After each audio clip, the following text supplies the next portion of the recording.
with that, we say good Monday morning, everyone. Welcome to First Things First. Jenna Wolf alongside Nick Wright, Brandon Marshall, Kevin Wilds. Nick, did I miss the joke? Why are the boys laughing?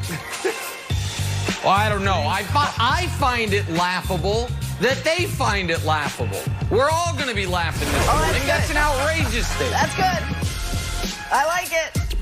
All right, we'll get to that in just a bit, but we got to start in Milwaukee. Little Bucks, little Clippers. This was a fun one. Back and forth all game long. All the stars played. Giannis played like the reigning MVP, 36 points. Bucks played like the reigning defensive team of the year. They held the Clippers scoreless for the final 4 minutes of the game. Somewhere out there, I heard Nick laughing all the way up there in Harlem. Big win for the Milwaukee Bucks. That is 5 in a row if you're into counting. Nick, what was your biggest takeaway from this one? My biggest takeaway, Jenna, was I was told when the NBA released their second half of the season schedule that the playoffs were starting later than usual. But it turns out the playoffs for the Clippers started last night. Because yesterday afternoon, man, oh man, did that look like a Clippers playoff game. Oh, you got a lead in the fourth quarter, and then what happens? Kawhi and Paul George, clang, clang, clang. How many clangs were there? Oh, 9 in a row? 0 for 9 down the stretch for those two fellas in the final 4 minutes as the Clippers went scoreless.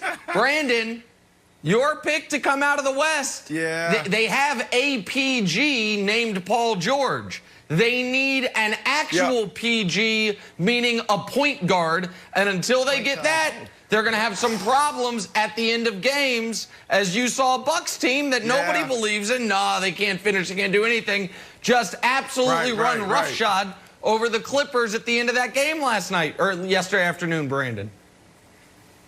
Yeah, I mean, you're right. Playoff P, it definitely started. I don't think it had anything to do with Kawhi, right? Like, look at Paul George, 2 for 10 from three-point line, 33% overall. That's a problem when you're going against a team that's hungry, a team that's on fire, a team that's been counted out because of what they did on that run in that stretch, on that losing streak.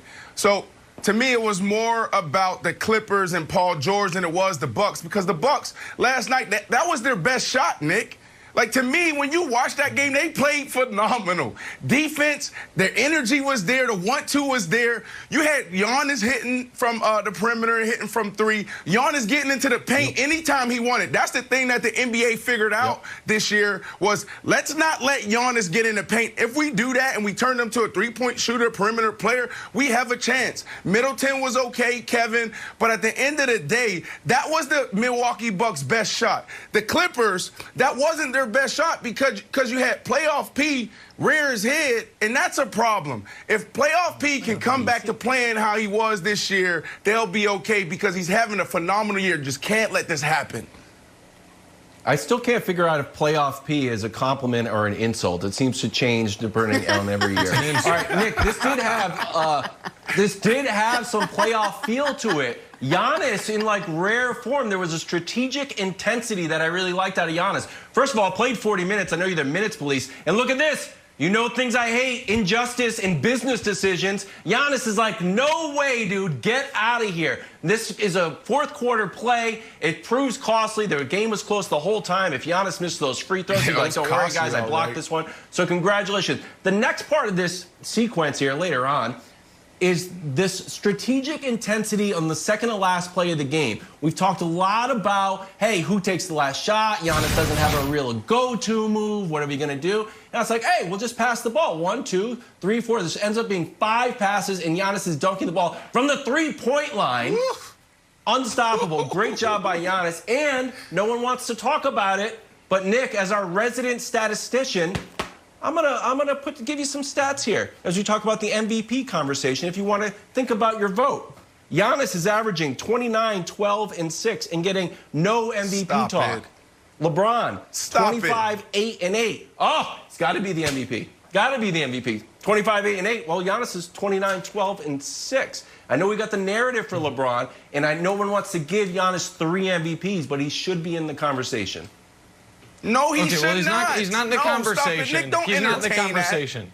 Go ahead. Go ahead, Brandon. Go ahead, and then I'll respond. Nick, no. You can respond, but please don't entertain that. Please, no. Why? He's winning 5 games in a row, and all of a sudden, Giannis should be back in the MVP.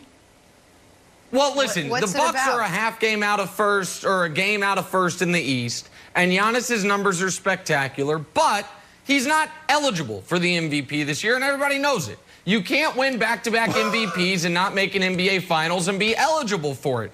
That's just the rules. Again, if I were an official voter, then maybe I could tweak the rules. Those are the rules, Wilds. Look them up. But if we can, not the rules. And by the way, I want to say rules. something about Giannis. No, they literally are the rules, Wilds. You should look it up. He's ineligible. It's happened to Steve Nash. Steve Nash, look at the year Steve Nash after he won back-to-back MVPs. Steve Nash won back-to-back MVPs, never made an NBA Finals. They're like, okay, you're ineligible from now on. Also, speaking of playoff P, if you look at the Giannis dunk, at the end of it, you have playoff P looking to the refs, saying, where's the travel call? Yeah, Blaming the refs, a playoff P staple.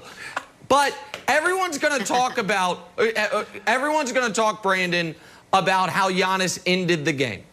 I want to go to a sequence in the second quarter for a moment that shows you what he could be. Because he's great. He's one of the 4 best players in the league. But because he doesn't have the shot, there's a ceiling to him. So this is in the second quarter. He brings the ball up the court. They build a wall. He's a willing passer. That's a layup. So that's the first play. You can watch it again. They're like, stop him, stop him, stop him. Now you get an open layup. The next time up the court, they're like, all right, we can't build that wall because then he's going to find somebody. Terrence Mann, see what you can do. And what Terrence Mann can do is get dunked on easily.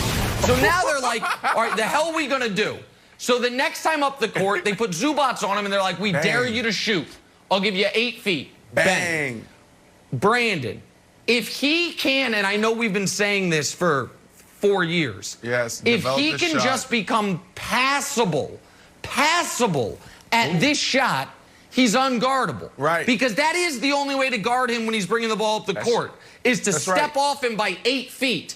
But he's not a passable shooter most nights, so that is what has happened to him in the playoffs. Again, this is not a tough shot, the one there, but he's got to become passable at it. Yes, but at the end of the day, now Middleton is your 2, and that's not enough. You do not have enough offense to beat the Nets. I'm sorry, but if Middleton's your 2, he's having a phenomenal year. He's playing lights out, and they have great chemistry, but it's not enough, Nick. Well, the only caveat I would put to that, because I also don't think the Bucks are going to win the East. I think the Sixers are going to win the East, but that's a separate discussion, is they did get Drew Holiday back. Drew Holiday was the big offseason addition. He's been out with COVID protocols for weeks. And so now he didn't play big minutes last night. He wasn't the big reason they won. But I do wonder what Drew Holiday is going to be able to help them with come playoff time. And so I do think we need to see them at full strength a little bit longer. And by the way, the Nets, I don't know if you've been paying attention to the East, Brandon. The Nets might end up with a first-round matchup against the Miami Heat. They might. No, I'm just saying, like, the Nets got to worry about round 1 before